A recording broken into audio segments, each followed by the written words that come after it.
Hello, good people. This is Sister Julia Walsh, and you're listening to Messy Jesus Business. Welcome to the Mess. I'm here with Dr. Phyllis Zagano, an internationally acclaimed Catholic scholar and lecturer on contemporary spirituality and women's issues in the Church. Her award-winning books include Holy Saturday, an argument for the restoration of the female diaconate in the Catholic Church. Women in Catholicism, Gender, Communion, and Authority. Women Deacons, Essays with Answers. Women, Icons of Christ. And Women Religious, Women Deacons, Questions and Answers. Her newest books are Elizabeth Visits the Abbey, a novel for young people about a 12-year-old girl whose aunt, the abbess of a large abbey in Ireland, tells her about the history of women in the Church. And Just Church, released in 2023, which reviews Catholic social teaching in relation to current and prospective ministry by women. And she edited the Liturgical Press Spirituality and History series. She belonged to the 2016-2018 Papal Commission for the Study of the Diaconate of Women. Winner of 2 Fulbright Awards, she holds a research appointment at Hofstra University, Hempstead, New York. Clearly, she's contributing much to the conversation about women in the Church. Dr. Phyllis Zagano, welcome to Messy Jesus Business. Well, thank you. Thank you. So glad to meet you, Julia. I've been following your work for years and been really influenced by the contributions that you're making to the conversations about church reform and justice, equality, inclusion. I am interested, though, in hearing how you came to know your passion and find yourself in this space of scholarship, helping women to have more equality in the Catholic Church. Well, I think that's an interesting way to enter the discussion. I'm from what they call the post-Vatican II generation, such as you are, but I'm a little older than you are, and I'm closer to the Second Vatican Council as its changes rippled across the world. When the Second Vatican Council opened, there was a great deal of excitement. You speak about women at the time, we're talking about just lay people. The church was pray, pay, and obey. And now all of a sudden, lay people are able to do things, allowed to read in church, allowed to be extraordinary ministers of the Eucharist, are thought to have something in their heads about the way church needs to be managed and organized. So I remember working in the office of the vice president at State University of New York at Stony Brook, where I was getting a PhD in basically religion and literature, writing about Gerard Manley Hopkins. But when I was working in the vice president's office, there was a big, thick book with the word diaconia on it. And my vice president at the time, Patrick Heelan, was a Jesuit. And I said, this word is banging around in my head. What does it mean, diaconia? And he said, it means service. And he began to talk to me about the history of women deacons in the church. These are the days when you didn't have refrigerators in the office. So I had my little sandwich on the ledge, kind of a balcony outside Dr. Heelan's office, and I would have to pass his office every day to get my sandwich. One day I stopped in on my way to get the sandwich and said, tell me more about women deacons. And so Patrick Heelan, priest of the Society of Jesus with 2 PhDs, explained to me that the church had women in the diaconate, and really there was no reason they couldn't have them again. And he began me on that study, and I was finishing the doctorate, writing the dissertation, and actually began to take courses at the local seminary. I don't know how it was with your formation, but when I went to seminary, you're interviewed by about 38 people. They kept saying, why are you here? And I said, well, I want to study to be a deacon. And they said, well, you're too smart to be a deacon. We'll put you in the priest program. I said, whatever, I'm just here to study. Right. Just for context, do you mind me asking what year this was? It was 1978. There were 3 of us, myself and 3 fellows of a class of about 38 who were not what they call lifers, men who had not gone to college seminary. They had gone to college somewhere else. And so myself and these 3 fellows who were not lifers were the outliers, and we became a little study group, and they kept me apprised of what was going on in the seminary. So one day, one of them called me and said, the apostolic nuncio is coming, house cassock and sash. I said, I don't have house cassock and sash. They said, oh, just come. And for listeners that don't know what apostolic nuncio means or house cassock and sash, I think we need some definitions. Well, the apostolic nuncio is an interesting individual. He's essentially the ambassador of the Holy See to the United States. Uh-huh. And house cassock and sash means a cassock with a sash. I mean, that's all it means. I wore a yellow pantsuit, and I was there with all the fellas in their house cassock and sash. There was a mass, and then there was lunch, and the fellas put me on the end of a row in the refectory so that when the bishop and the nuncio walked past, they couldn't miss me anyway, but they would see me. And the bishop, Jean McGann, had played basketball with my father in high school. Oh. And so he knew me. Uh-huh. And as he walked past, he said, Phyllis, what are you doing here? I said, I'm in studies. And then shortly after that, a young priest came to me at the table where I was trying to eat my lunch. We were all trying to figure out if I was going to be arrested or what. And the young priest said, the nuncio would like to see you. And I said, fine. He interviewed me for 20 minutes about my interest and my vocation to the diaconate. And at the end, he said, you must continue. Don't quit. You must continue your work, and you must continue to study to be a deacon. So I thought that was kind of a good sign. Yeah. I kept studying and ended up teaching for a few years at Fordham University, where I studied philosophy, and then I continued and studied theology at St. John's University. I worked at Fordham for a few years and then left there and worked as a researcher for John Cardinal O'Connor. A sister who worked for him came over to see me. She was the director of vocations, and she said the Vicar General of the Military Archdiocese wanted to know how to get women chaplains in the military. I said, well, tell him to ordain us. And so she came back, she said he wants a longer answer. So I said, so I wrote this paper giving the equivalence between Navy rank and structure. Cardinal O'Connor was retired Rear Admiral, U.S. Navy, Chief of Chaplains. I, at the time, was a reserve naval officer. And I gave the equivalent rank structure for officers, arguing that while in the military, to be an officer chaplain, you have to be a priest. The military does not have what's called a warrant grade, which is a specialist grade, in between the enlisted ratings and the officer ranks. And warrants are commissioned officers, but I suggested that deacons could be warrant officers in the chaplain's corps. So I wrote this huge paper with arrows and all that stuff. And the question was, please go meet the auxiliary bishop of military ordinariate, John O'Connor. So I went over, and the fight was on. About 4 or 5 years later, I found out that he had written an exactly same paper when he was the chief of chaplains, U.S. Navy. So we got on very well. And then when I left Fordham, he hired me, and I was his researcher. He said, if you write a good book about women deacons, I'll get it to the Pope. And I said, okay. So he helped me outline Holy Saturday, an argument for the restoration of the female diaconate in the Catholic Church. It was printed on Holy Saturday in the year 2000, just before Cardinal O'Connor died. That interest continued. And so I've been writing a lot more since then. So you've been on this journey of scholarship, relationship, and creativity, but I'm really hearing a lot about faithfulness and perseverance.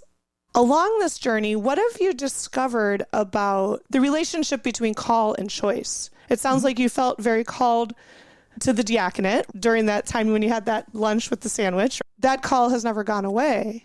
Your point is extremely important, the difference between choice and call. Really, any vocation is the call of the church.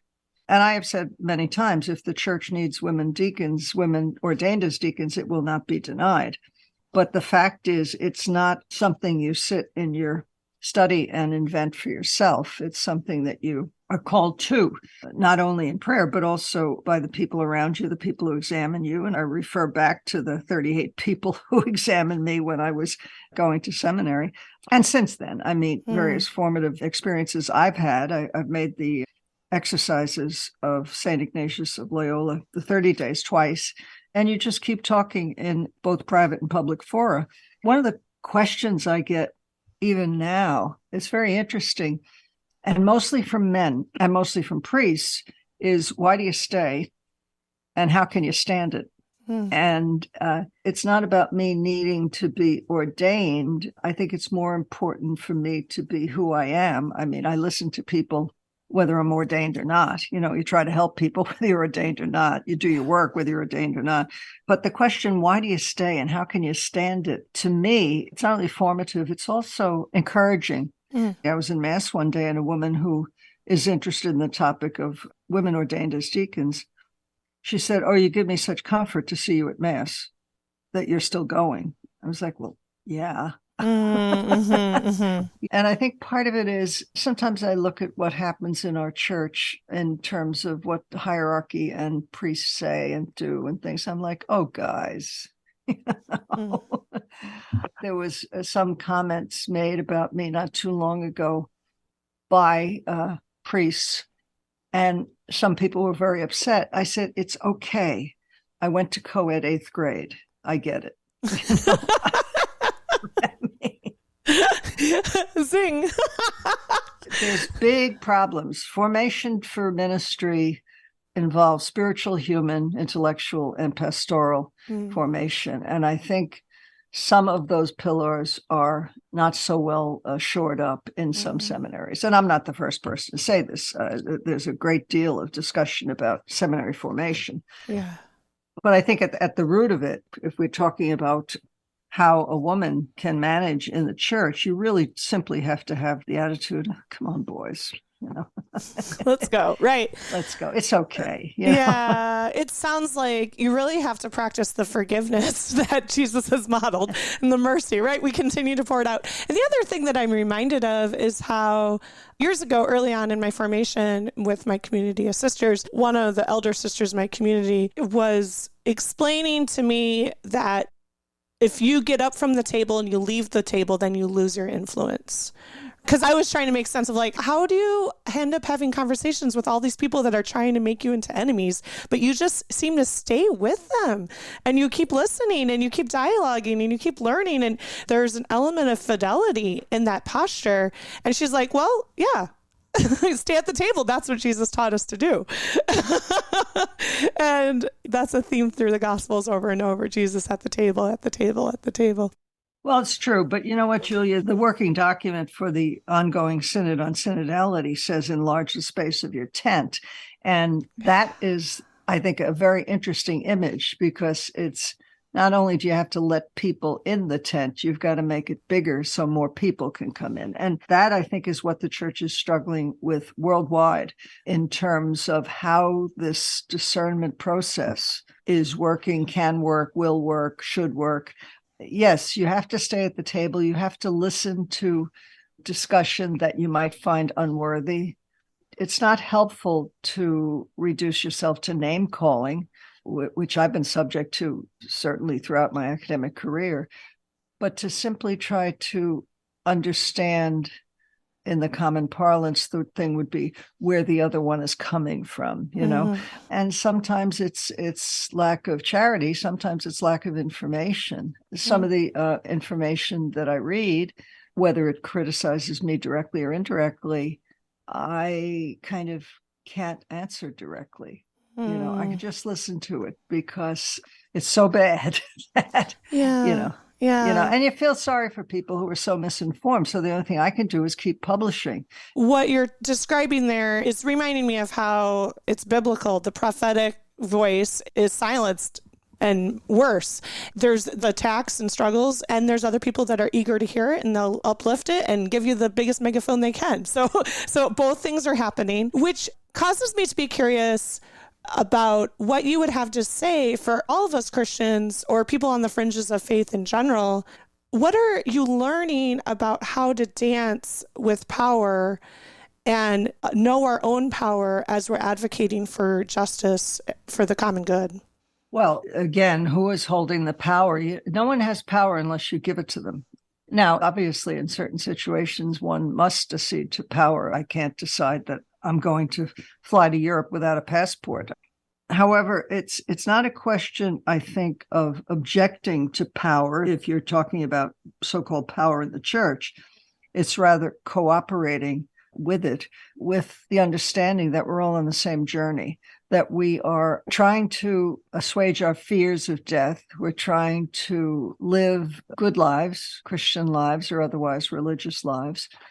And we're all trying to just get along with our situations, which does not mean going along to get along, but rather maintaining one's boundaries intellectually and personally, and speaking when necessary, but not speaking when not necessary. And I think that's what a lot of people don't remember, is that lots of times it's not necessary to say anything. We have a lot of people who like to straighten Venetian blinds out there. They got to fix everything. There are others who get very, very nervous if the Venetian blinds are not straight. These are the people, analogously, who need to make sure every law is observed. We just had a gospel recently about the point of not getting crazy about law, that law is very important. Law is guidelines. Law is instructive, but one need not become, as I said earlier, crazy about law, because laws can be changed. In my business, the only barrier, and it's a big barrier, to the restoration of women to the female diaconate is Book 6 of the Code of Canon Law, which says that you can't ordain a woman anything. But when that book was presented about a year ago, the bishop presenting it said, well, if the teaching changes, the law will change. Well, here's a newsflash. There's no teaching to change. It's really not necessary to change this teaching. It's necessary to recover it, because women deacons kind of died out around the 12th century when the whole diaconate died out, because basically the priests in Rome were annoyed that the new bishop was being elected from among the deacons and not from among the priests. We have 37 deacons who were elected Bishop of Rome, 36 of whom were never ordained as priests. So the diaconate really got quashed, and it got cemented into what's called the cursus honorum, the course of honor. You couldn't get ordained a deacon unless you were going to be ordained a priest. I'm sure I've read this before, but review my history. So after Vatican II, the diaconate was reintroduced. Why weren't women deacons introduced at that time? The diaconate was reinstated as a permanent vocation following the Second Vatican Council. The discussion about women in the diaconate began to percolate around that time. But what was happening coincidentally was that the Anglicans were ordaining, in 1973, I think, 13 women were illegally ordained in Philadelphia as Episcopal priests. So the woman priest discussion kind of sucked the air out of the woman deacons discussion. That trajectory led to Inter Insignores in 1976, and then Ordinatio Sacerdotalis in 1994. So, which in these documents are saying no women priests, but they have nothing to do with the diaconate. Yeah. And there's never been any kind of official teaching against women deacons. In 2019, the Synod for the Amazon actually wanted to request women in the diaconate. It still circles around. And I was told many years ago, I want to say almost 30 years ago, by the highest placed woman in the Vatican, that they can't say no. They simply don't want to say yes. There's no justification for saying no to women deacons. There is an historical theological argument. There is anthropological understanding. Thomas Aquinas says that in a sacrament, the sign must naturally resemble what it symbolizes or what it signifies. So if we're talking about the deacon being in persona Christi servi, in the person of Christ, the servant, well, last time I looked, my nature was human, just like Christ's. Isn't that what discipleship is? Is like, we're all here to serve as Christ served and to imitate and follow Christ. Yeah. One of the things that I'm fascinated with as you outline all this history is I'm hearing something about the way that the spirit is just not given up. It keeps stirring globally. There's this thing that keeps murmuring around, and then there's this resistance.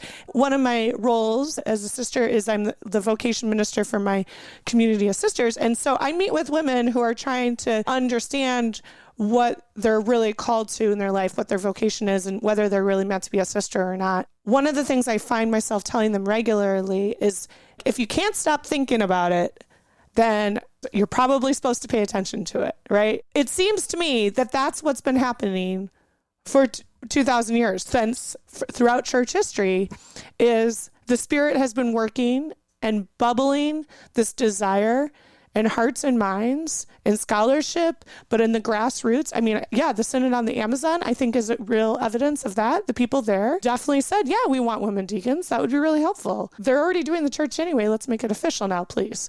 There's this real movement happening that makes sense. And from my point of view, it also makes sense that there's resistance, right?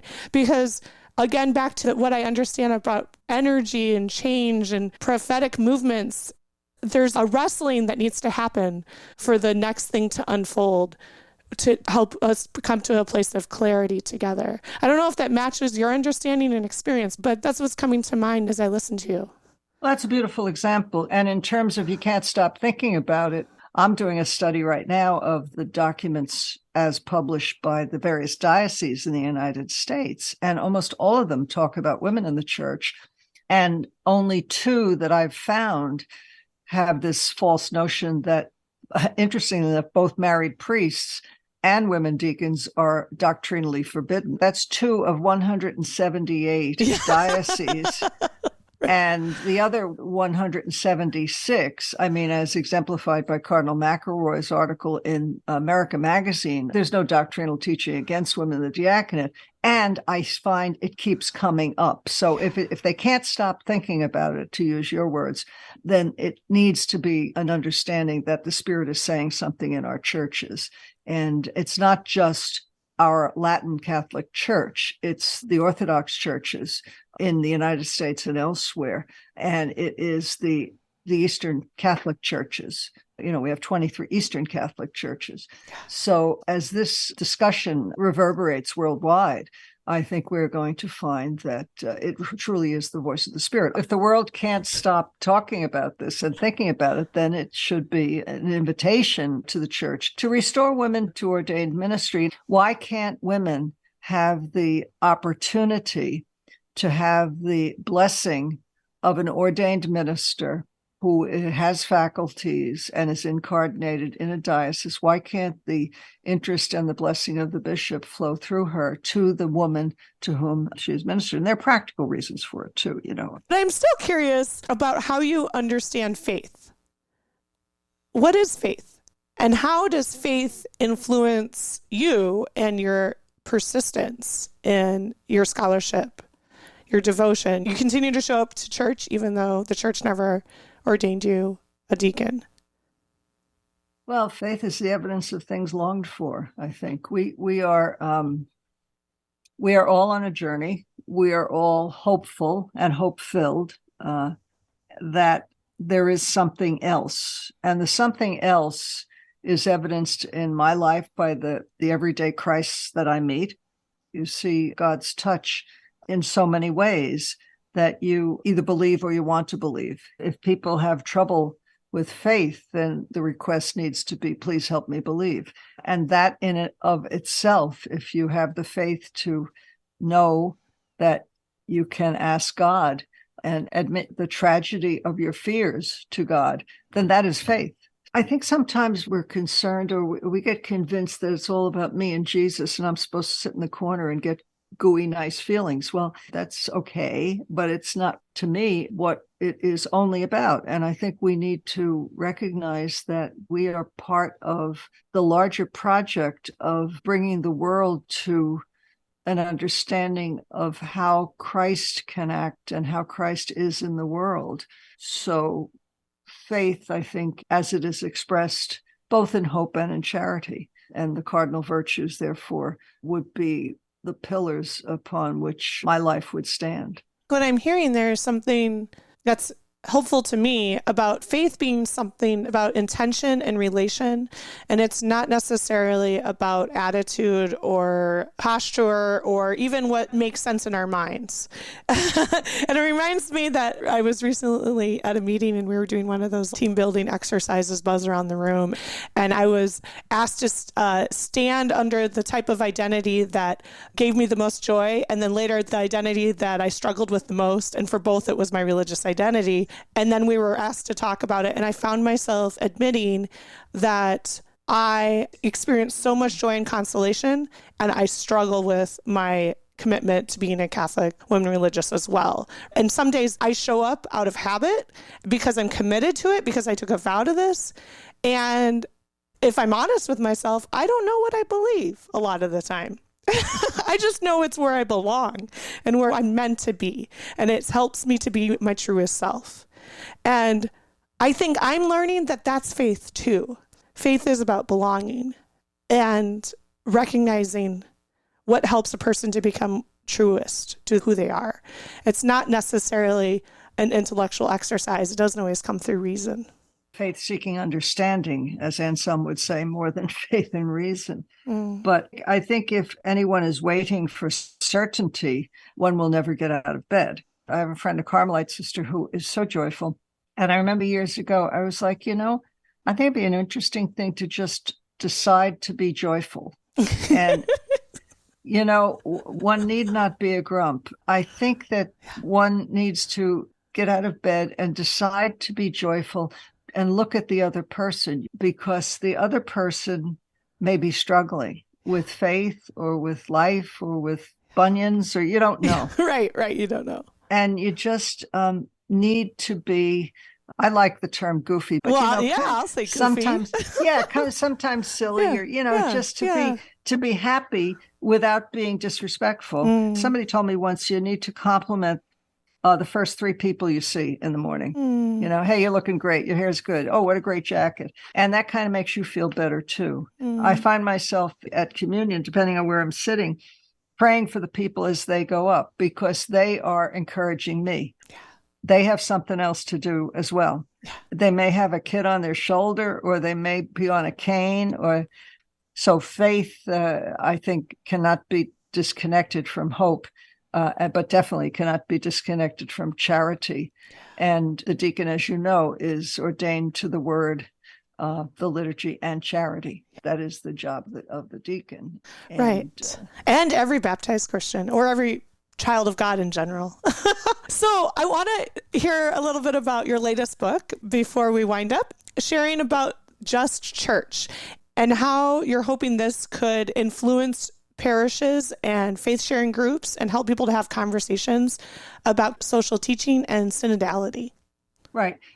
Remove influence and just include converse. Okay. So you just want people to have the conversations. I think folks need to have the conversation to understand. My question is, how does the church value women? Whether it does or will it ever, And if we look, it's a 3-part book, Catholic Social Teaching, with a little history, with an emphasis on what it says about women. And then synodality, the question of what is synodality, how have recent synods worked, and then problem of women. And I review some of the questions about women. I think the title, you have to get it, is Just Church. Get it?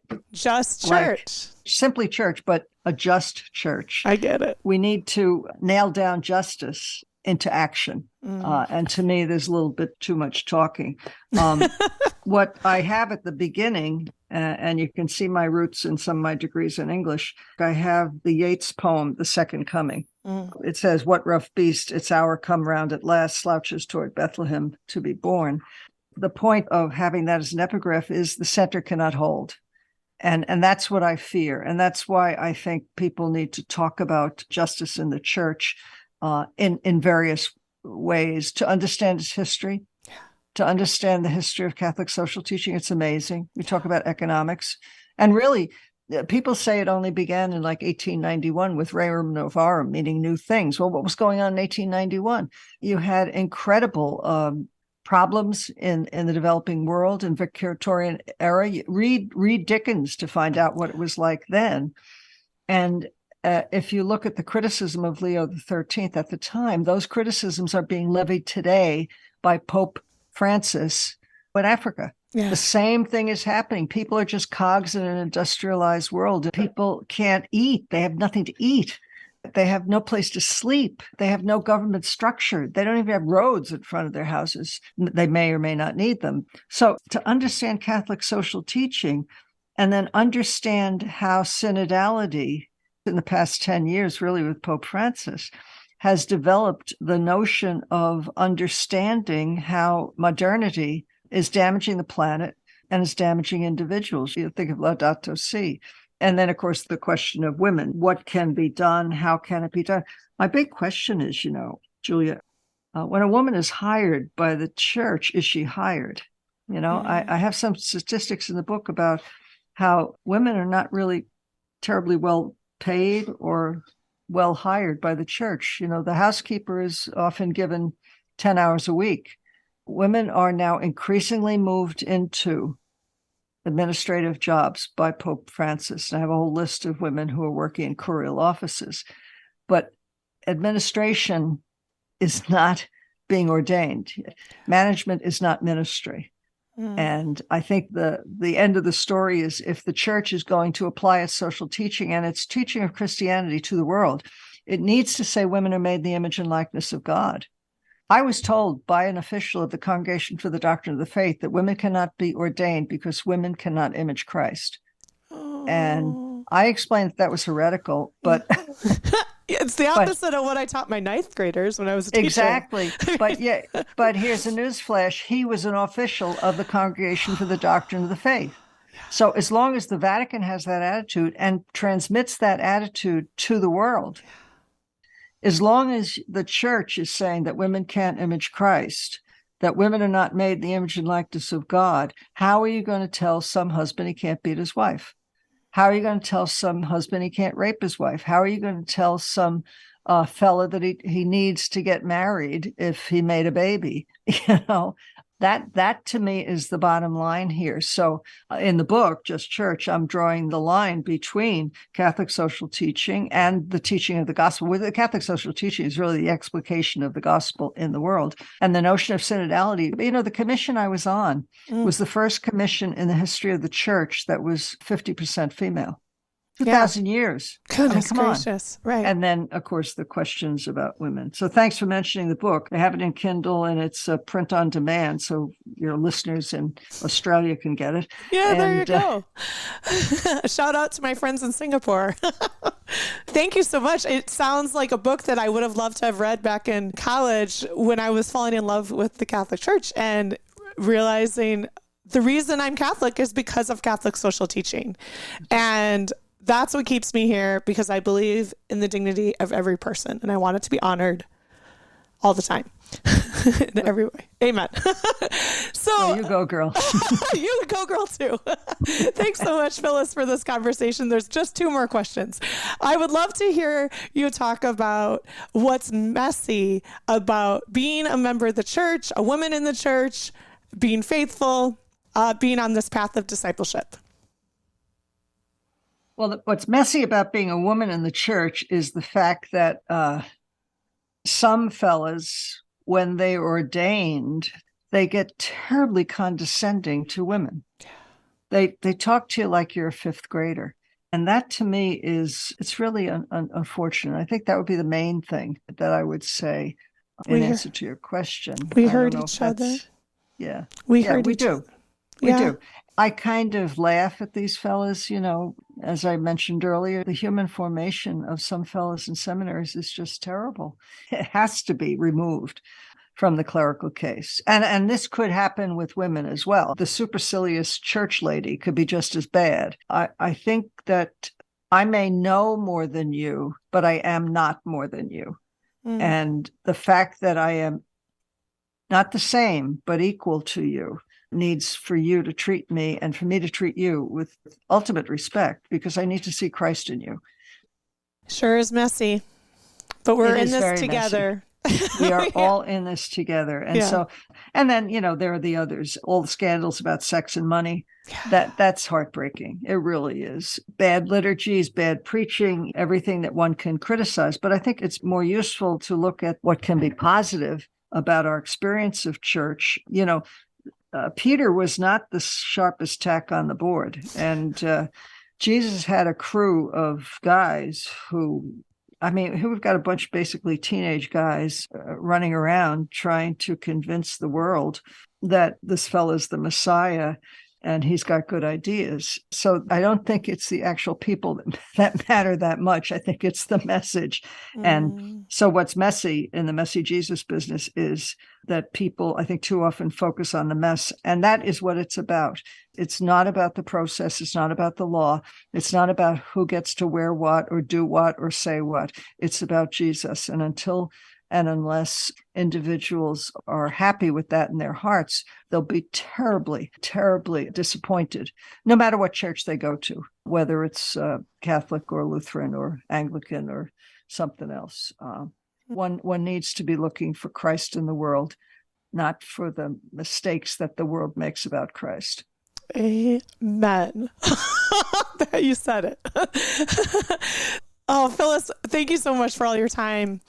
Please tell me how our listeners can buy all your books and follow your work and come to all your preaching events. Well, that's sweet. Thank you very much. March 17th, I'll be at Davenport, Iowa at St. Ambrose University. March 31st, I'll be at Cambridge University in England. And April 14th, I'll be at Trinity College in Dublin. Wow. My bishop actually asked me not long ago, do you get up at 5 o'clock in the morning to write? I said, no, I get up at 5 o'clock in the morning to pray. The energy that we need is the energy that we're given, and I'll just keep on doing it. My books some of them are print on demand, actually, so folks around the world can get Elizabeth Visits the Abbey, which is a very sweet book. I think Just Church is print on demand. I'm not sure. But all of my books are on Amazon, or the Paulist books that we spoke about are at paulistpress.com. You and I should have another discussion someday about women religious, women deacons, which is about the questions that general superiors asked me about what would happen if a woman religious became a deacon. And also on my webpage. A lot of my academic and other articles are linked to my webpage. Which is like Phyllis Zagano at Hofstra or something like that. You just Google my name. And then I have a nationally syndicated column with the Religion News Service once a month, which I have to write soon. So so I'm glad to meet you, dear. Yeah, and we'll talk again. Yeah. Okay. Thanks so much for coming on the show. Thank you. Peace. Messy Jesus Business is produced and edited by Colin Wamskans. You can find us online at messyjesusbusiness.com and on Facebook, Twitter, Instagram, and Patreon. If you like what you heard, please be sure to mention our podcast to your friends and followers. And we'd love to have your support via Patreon. From the bottom of our hearts and the middle of the mess, thank you. Messy Jesus Business is produced in partnership with the Franciscan Sisters of Perpetual Adoration. You can learn more about our religious community and donate to our mission at www.fspa.org.